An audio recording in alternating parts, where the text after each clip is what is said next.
the budget defense sessions are not the only thing that will have the people looking at the National Assembly. The tax reforms will also be drawing the attention of a number of people to the National Assembly, especially as conversations around that very important set of reforms continue to happen, not just within the National Assembly, but also around it. Last week, we heard that Nigerian Governors Forum had finally given their own, their own approval for some of the reforms that have been proposed within the bill, and they had reached a negotiation of some sort on some of the controversial and problematic areas the governors had taken issue with. Well, it's not only the governors that are having a say on the tax reform bills. The Trade Union Congress of Nigeria has also released a statement on the tax reform bills, giving their own, their own parts, highlighting areas that they feel, could be better improved upon. To discuss some of these areas and especially the areas that they have highlighted, we have with us the Trade Union Congress President, Mr. Festus Usifo. Yeah. It's good to see you, comrade. Yeah, thank you. Happy so much, New Year. Happy New Year, Maukwe. Yes, Happy New Year, Nigerians, once again. And you are coming in, engaging very frankly on this issue of the tax reform bills. Yeah. So far, so good. I mean, before now, I'm sure you were watching the controversy between the governors and, is it the president now? Because there was some conversation between them as the bills made their way to the National Assembly. Yeah. What did you make of that? Did you think the controversy was needless? No. When it comes to taxes. So if you could remember what happened in the Aba Women riot it was in 1929 when taxes and levies were being imposed, on the people. So when it comes to issue of taxes and tax administration, it's always very complex. It's something that draws the attention of all stakeholders in the society because when you ask people to pay more tax or when you are redefining the sharing formula of taxes, you have those kind of issues. So it was actually expected because from the governor's standpoint, there wasn't enough consultations before the four tax bills was sent to the National Assembly. But thank God that they've been able to have some semblance of agreement in moving forward. So generally, I don't really think that it was a needless conversation. I think it was quite healthy. I think it was quite good for the system. But overall, I think the outcome of that negotiation, some of the outcomes that we have read, is to the benefit of Nigerians, and it aligns with the position of Trade Union. The position of Trade Union Congress in our NEC meeting that we had in Abuja on the 26th of November 2024. So it quite aligned with us, issues relating to the VAT, for example, because for us, our position there was very strong that Nigerians has really been battered over the years. So now introducing another VAT increment in VAT from 7.5 to a gradual increment that will now accumulate into 15%, that for us, we think that was one tax too many and that government should take it back. And I think from the agreement struck, we could see that was prominent in it. Another area we disagreed with earlier was the area on TED fund and Naseni to defund them over time and gradually wind them down. Mm-hmm. So that was also an area that both the federal government and the state government, they were able to reach an alignment on to allow the continuous existence of TED fund and Naseni. Yeah, I was just about to ask you, just before you go to the highlights, why has it taken so long for the Trade Union Congress to come up with its own areas where it agrees or disagrees? Is it owing to the volume of the bills, or because we understand that the bills are quite voluminous? I know when immediately the bills were sent to National Assembly, we had experts that looked at it. So it was November. We granted a press conference and channels. Your representatives, they were there. November 26th. 2024 was when we granted the press conference to address more of these issues. So this press statement was a continuation of what we started in 2024. So this press statement is not just coming today. There was a press conference that the entire National Executive, National Administrative Council members of TUC were all present, and we granted that press conference where we state these positions as are there. So it's been stated like 2 months ago, not just today. Okay, so let me read some of the highlights, which you have also highlighted on the screen there. You say you do not agree with the provision of some of the tax reform bills to include the increment of VAT, which you've already highlighted, from the current 7.5% to 10% to 12.5%, and then finally to 15%. You also are not happy that the tax exemptions are only limited to those earning 800,000 naira per annum. You want it to be increased to 2.5 million naira per annum brackets. And then you also do not want the gradual defunding of TED Fund and Naseni, which you already highlighted. And then this very controversial one, you do not want the Nigeria Revenue Service, as the FIRS will now be known as, to take over the role of the NUPRC in the collection of royalties in the oil and gas industry. I want to see a particular influence from your own union, that's Pengasan, in this last determinant. Can you tell us what exactly is your objection? Because it does appear this gradual increment is not supposed to happen all at once. If the tax, the VAT, from what we understand, we have one of the lowest VAT in the world. If we're doing it gradually, what is the problem you have with that? Yes, Maokwe, if you look at where we are coming from, since 2023 May, where first subsidy was removed, so it imposed additional burden on Nigerians. Then secondly, the Naira was floated, that now gradually moved the exchange rate from about 450 Naira to $1 to where it is now between 1,500, 1,600 Naira to $1. You could agree with me that that particular flotation is one of the factors that has actually exacerbated the cost of living in Nigeria today, that has led us to where we are today. So the question is that if you are imposing VAT, even to move it by 0.5% to 8% or 9%, you know, it's going to bring additional burden of cost to Nigerians. Because today, I can tell you that the downtrodden Nigerians are really passing through excruciating economic difficulties. So if we now allow that to also go at this time, I mean, it's one reform too many. It's something that I mean, it will impose additional burden on Nigerians. So what we are saying is that a lot of Nigerians today are not paying taxes. A lot of Nigerians, government does not, there is no tool today that you use in capturing more Nigerians into the tax bracket and into the tax nest.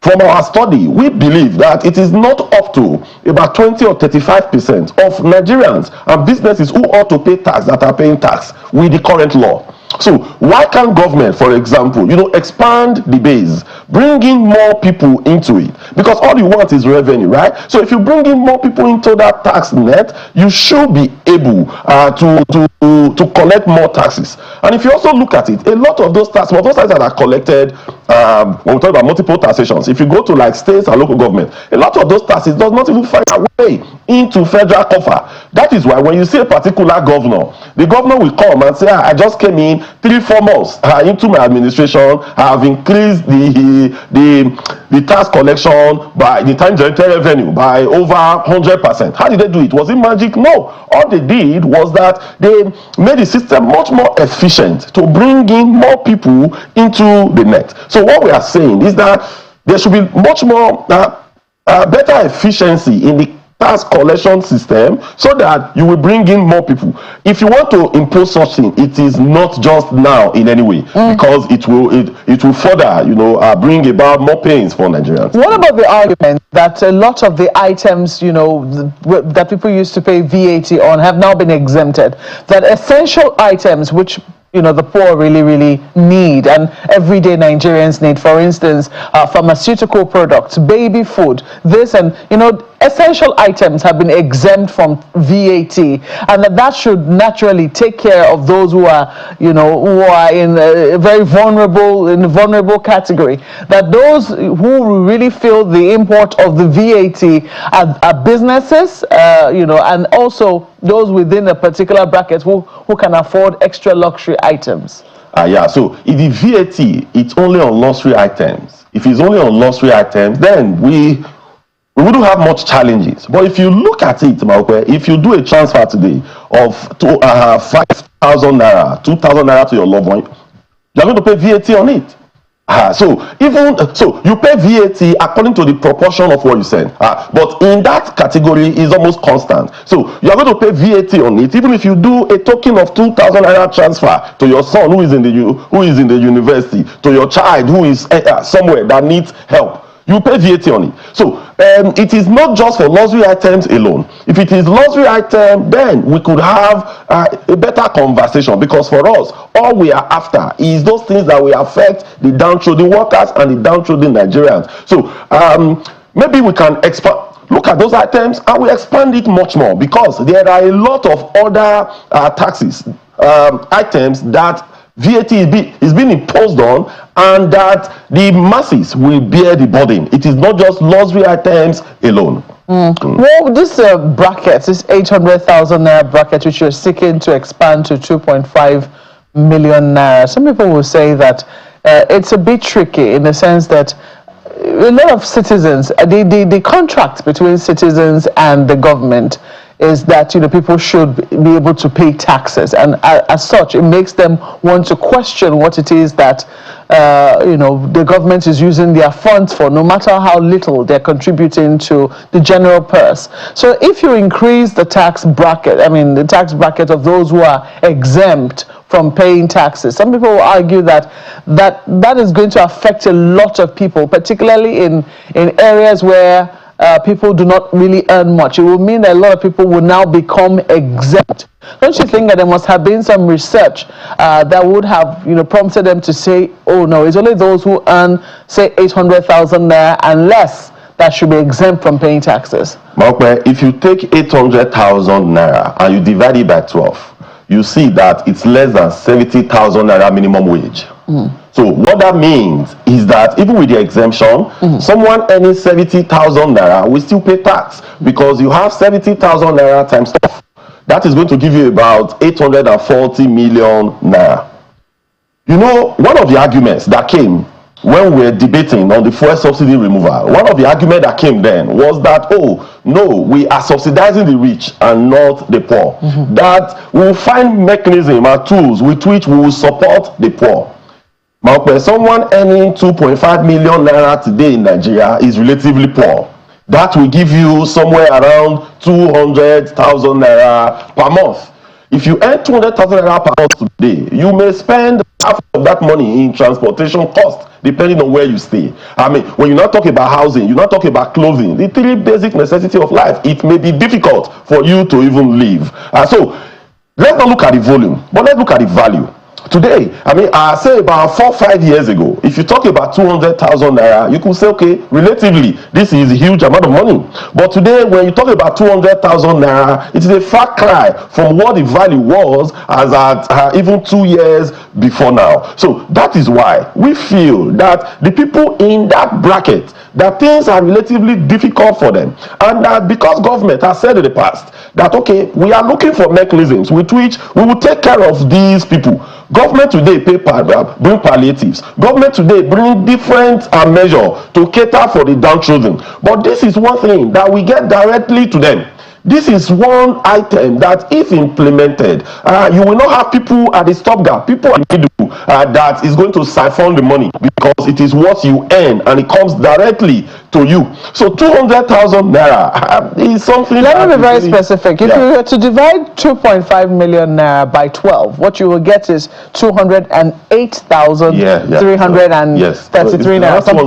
So if you say 200,000, what if they paid the 8,000 naira as tax? So what if you were to look at, you know, people within that bracket to say, what if they paid minimal tax, but they paid something as well? To say you are totally exempt, would they really feel like members, bona fide citizens of Nigeria?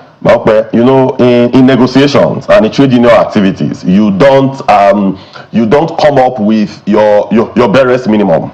So you ask for what you think is the best. But during negotiations and conversations, we could come to we could have some a middle point that will satisfy all. But for us, as it is today, it has not even satisfied the plight of those that are earning the minimum wage. So we have asked for what we think is the best, is a demand.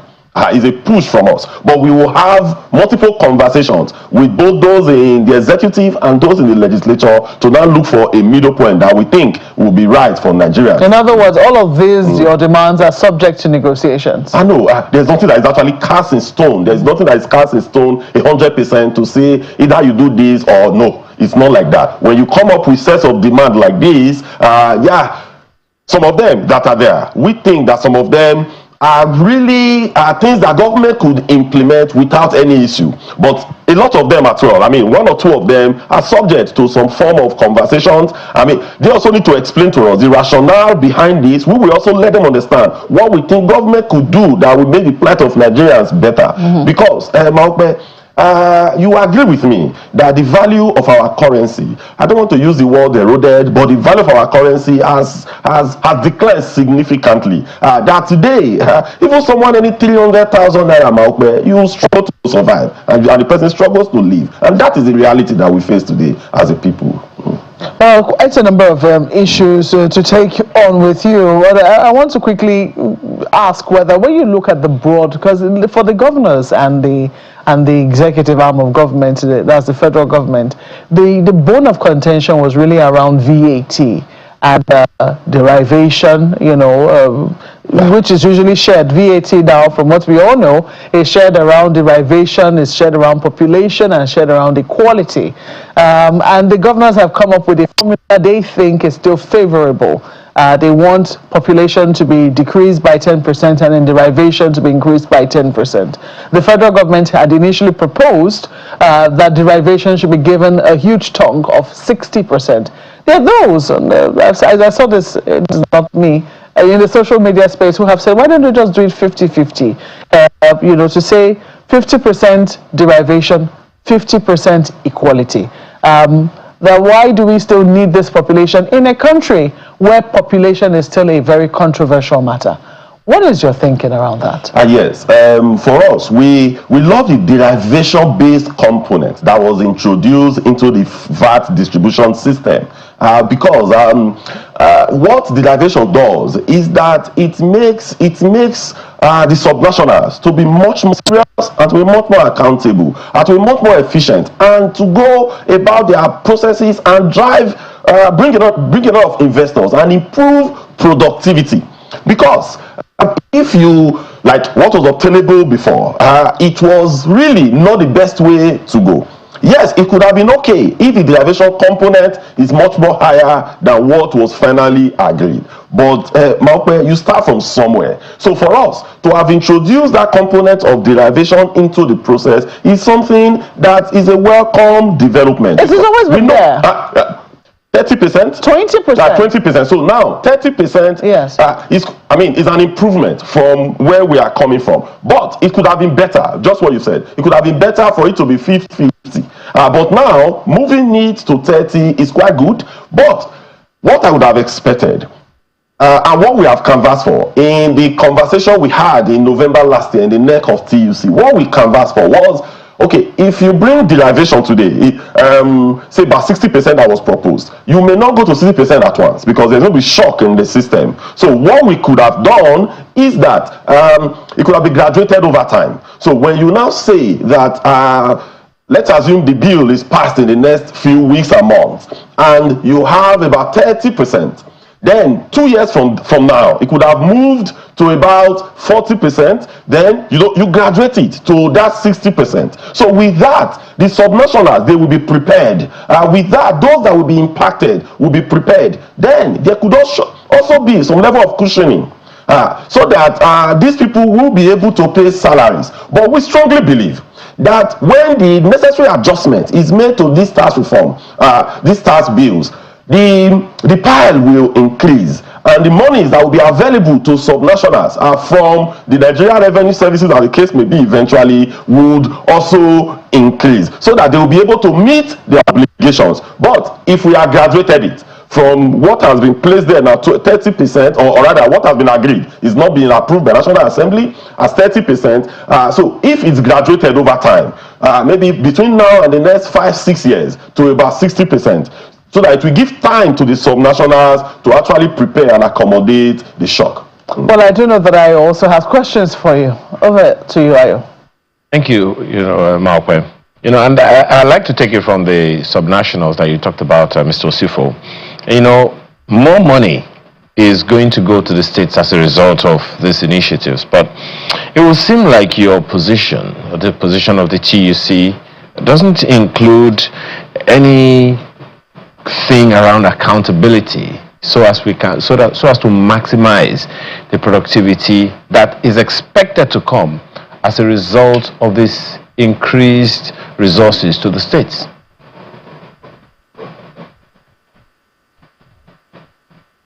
Okay, yes, really, to whom much is given, much is actually expected. So that is a different conversation all around, because when you talk about the tax bill, the 4th tax bill, so it's actually talking about the taxation, the Nigerian tax bill, Nigerian tax administration bill, Nigerian tax joint tax revenue board, and also the Nigerian revenue services. So we are focused as at today on what the tax bill provides. So in terms of the productivity of a state and how these funds are being utilized, that for us it's a different conversation that we are going to have. And as you could see, over this period, we have actually championed the fact that most of the nationals, they are really responsive. They deploy revenues to where revenues are not supposed to be deployed. When you go to some of these states and you see the rural areas, people are suffering.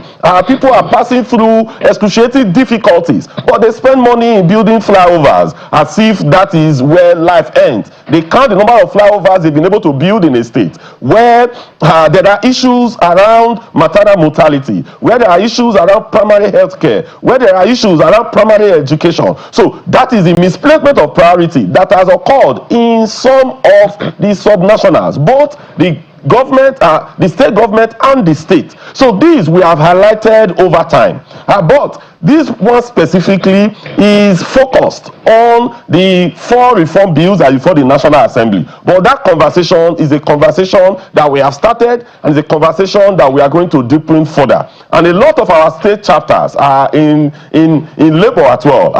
They are also championing those conversations, because when issues of a minimum wage came across the state levels, what happened eventually was that some of the states that were able to raise the minimum wage above the threshold of 70,000 naira, those were the conversations that the states, TUC and also NLC and JNC, put forward to ensure that minimum wage was raised, because they asked some of these vital questions. How are you allocating your resources?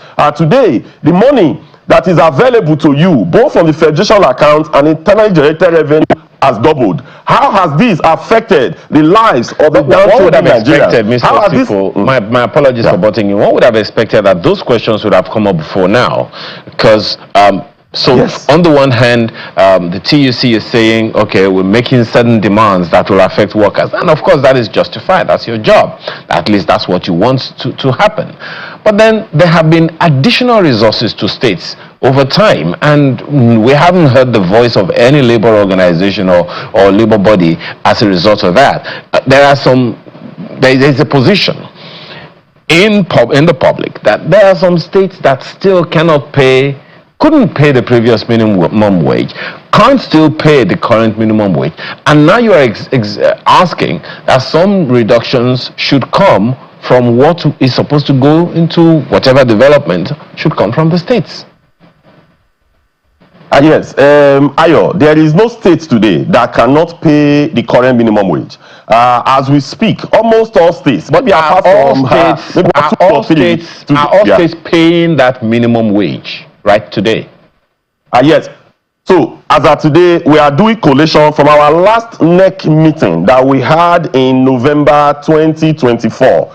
The respective state council chairmen, they are members of NEC of TUC. So this question that you asked was asked. because before the meeting we did a collation, and in that collation we asked them to send us reports on what is happening across the states. So as at November 26th 2024, from the next meeting, is about 4 or 5 states that we still have those challenges with. But as we speak today, we could have, say, about 30 states that are currently, doing the threshold of a minimum wage. But Ayo, the challenge is not actually minimum wage, as we have opined over time. The challenge is a consequential adjustment. Ayo, there is no worker in the state today that is in grade level 1, step 1. None. There is, in fact, if you have a primary school certificate, you start from grade level 2. What that means is that you're supposed to earn above minimum wage. So what we discovered is this. Some states will come out and just announce, the new minimum wage is 72,000 naira, for example. But when you go deep down, you will realize that the proper consequential adjustment is not done. So why I can't answer that your question 100% today, because we are not relying exclusively to those announcements that are just made that, we are paying 70,000 naira or 70,000 naira minimum wage. But it is a consequential adjustment. That is why we are collating reports from across our states today to actually know how the consequential adjustment was implemented. Because that is really the consequence of the minimum wage. Somebody before, if you were joining a state ministry, for example, before the new minimum wage, and your salary was 120,000 naira, where the minimum wage was 30,000 naira. Today, the minimum wage is 70,000 naira. How did that now reflect to a graduate that is joining our grade level 8 that before now was earning 120,000 naira? Is that graduate today earning up to 200,000 naira? So those are the details. Yeah, just as you said, Mr. Usifo, I think it's conversation that's to be had, and we'll hope that you get back to us on the data that you are collating. But then your statement, and you have also spoken to it this morning, about TET Fund and Naseni.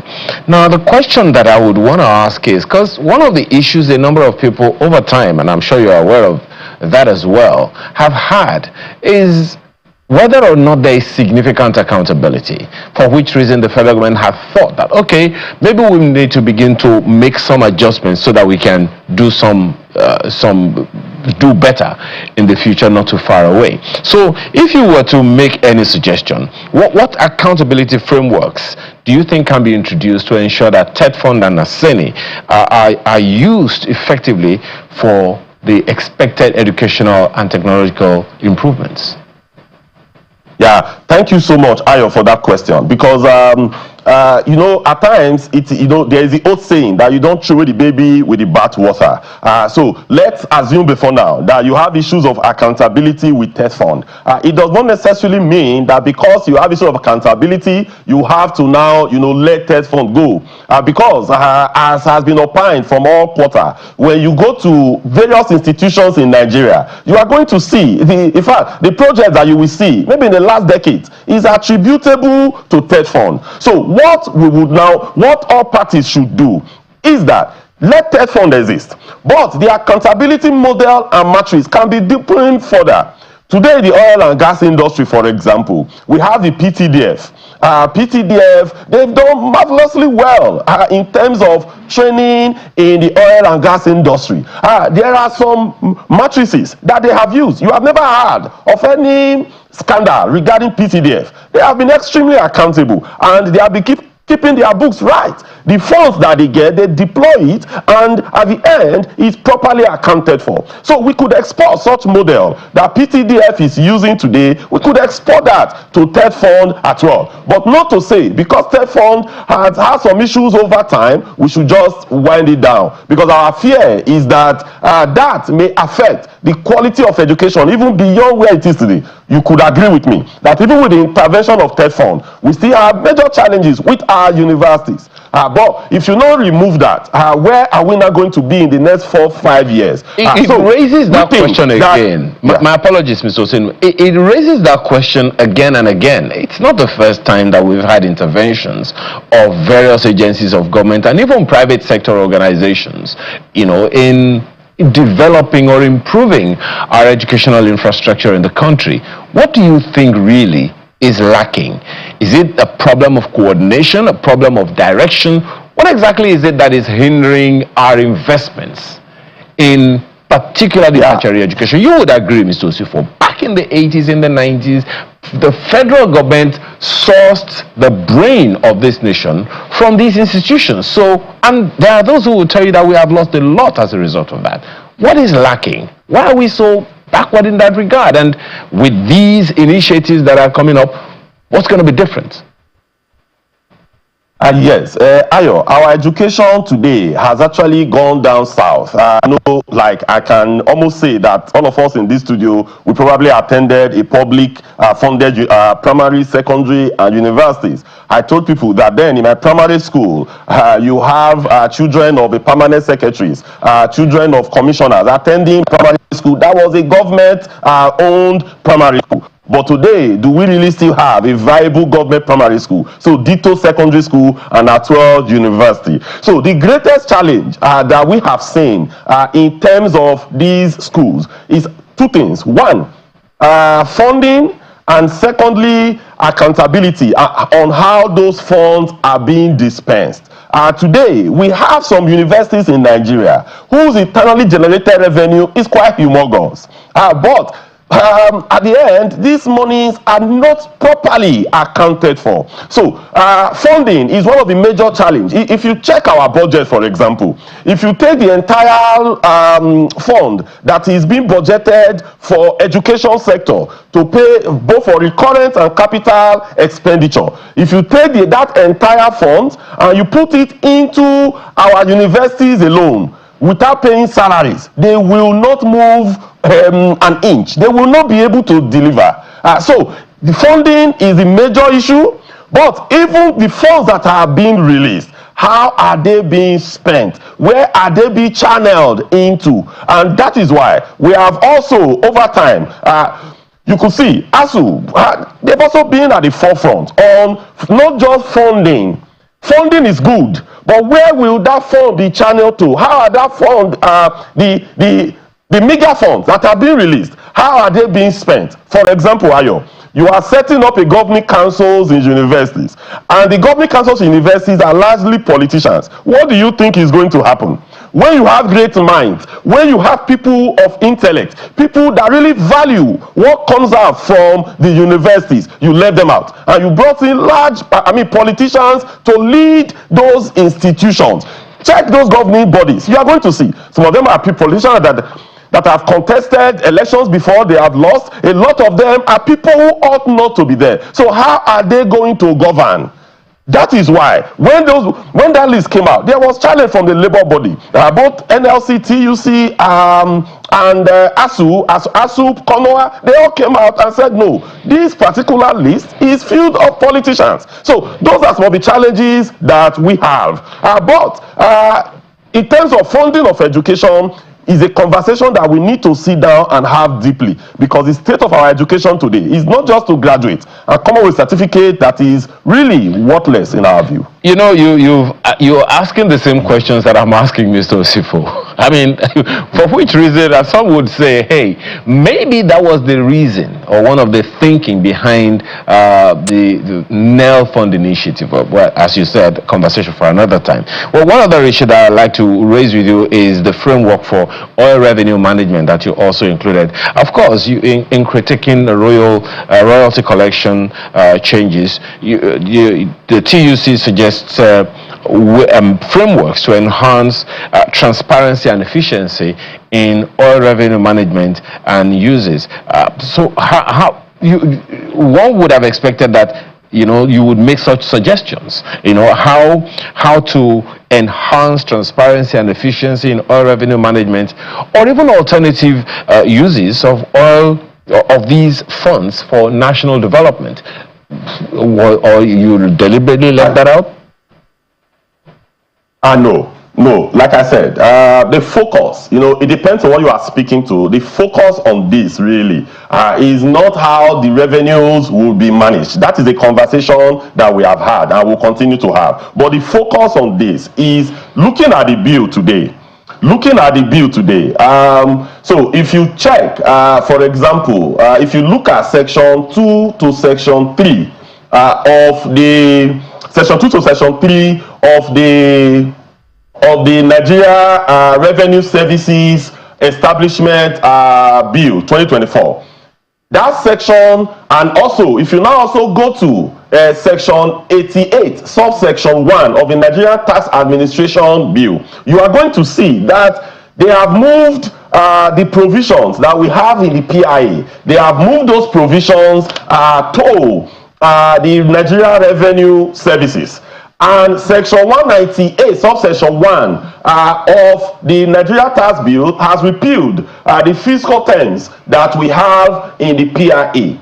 So for us, in TUC, because Pengasa is also an affiliate of TUC. So in Pengasa, we had a National Executive Council meeting last week in Lagos. And we tried to also examine this in the continuation of where we stopped in the next meeting we had in December. So when we looked at this, how will this better benefit Nigerians? Because for us, our number one goal is what will benefit Nigeria as a country before even us ourselves. So now we looked at it.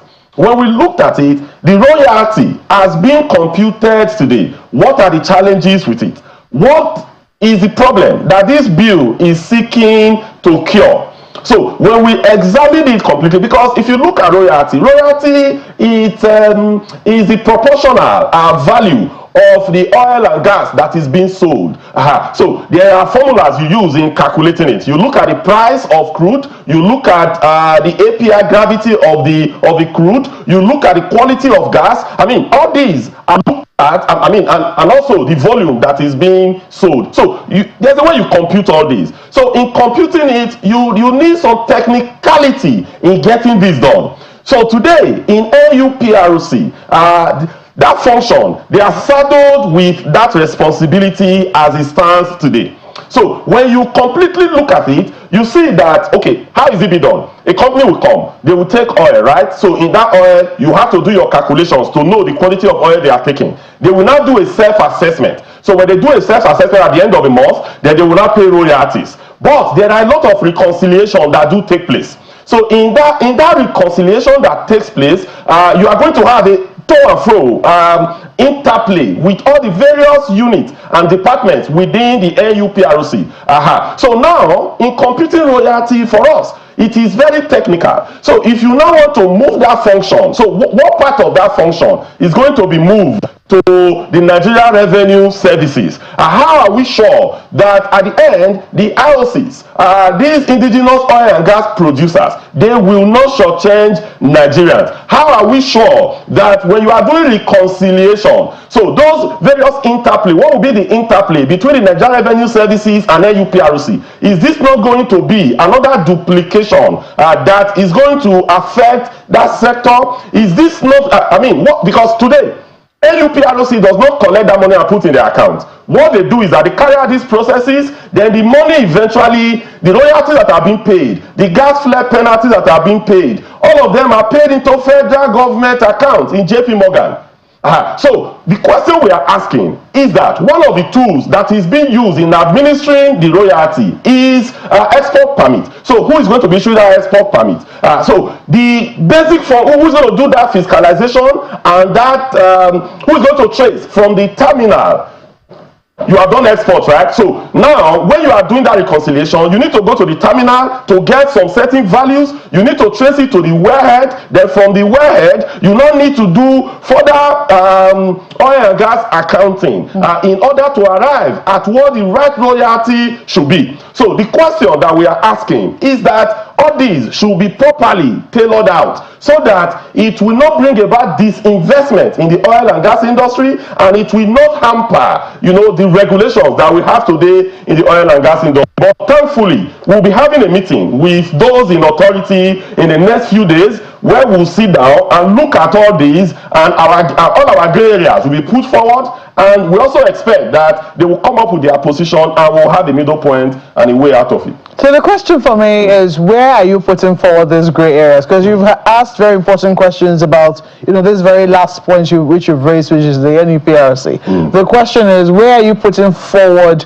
these arguments? Are you going to wait for the public hearing, or do you intend to have an engagement, just as the governors have done with the committee, with the Taiwo Oyedele-led committee that came up with that?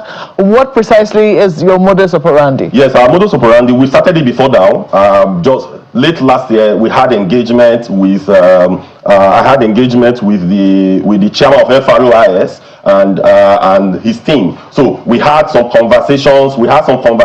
Around these issues. Then after that as well, we've also had some level of engagement with members of the committee. But the next meeting we are going to have is going to be over the weekend, and that meeting is going to be on the executives. Still, the Taiwo Oyedele committee as well as the FROIS chairman. So we'll make our point known. Our point is actually on this particular subject is from the national interest perspective.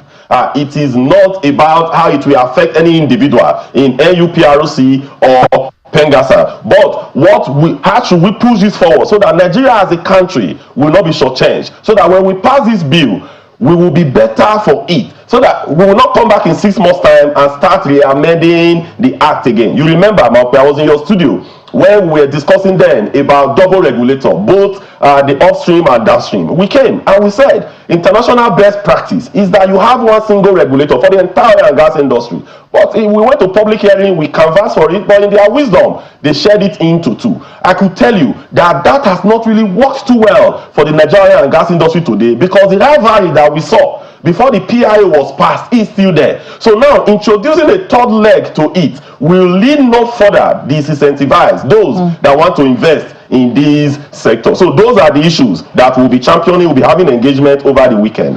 Well, we'll look forward to how those conversations will go. But Mr. Taiwo Oyedele was telling us about that, in most countries too, best practices is that you have one central agency collecting taxes on behalf of government. So the challenge is not about where the tax is paid. Today, those taxes are paid to government.